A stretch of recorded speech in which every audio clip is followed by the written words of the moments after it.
Le concept de crime contre l'humanité apparaît pour la première fois en tant que notion proprement juridique en 1945 dans le statut du tribunal militaire de Nuremberg, établi par la Charte de Londres.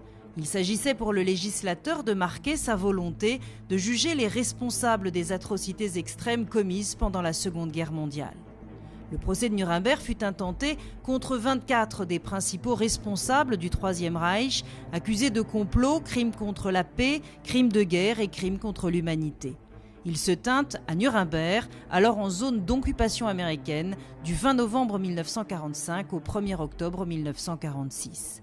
Adolf Eichmann, qui avait dirigé le bureau des affaires juives de l'Office central de sécurité du Reich et organisé les déportations vers Auschwitz, s'était enfui d'Autriche et installé en Argentine, où il vécut sous le nom de Ricardo Clément.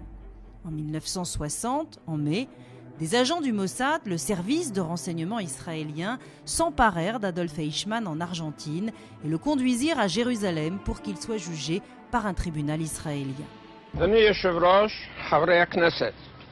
אולי להודיע לכנסת כי לפני זמן מה נתגלה על ידי שירותי המודיעין בישראל אחד מגדולי פושעי הנאצים, אדולף אייכמן. L'accusé témoigna, à l'abri d'un box protégé par une vitre à l'épreuve des balles.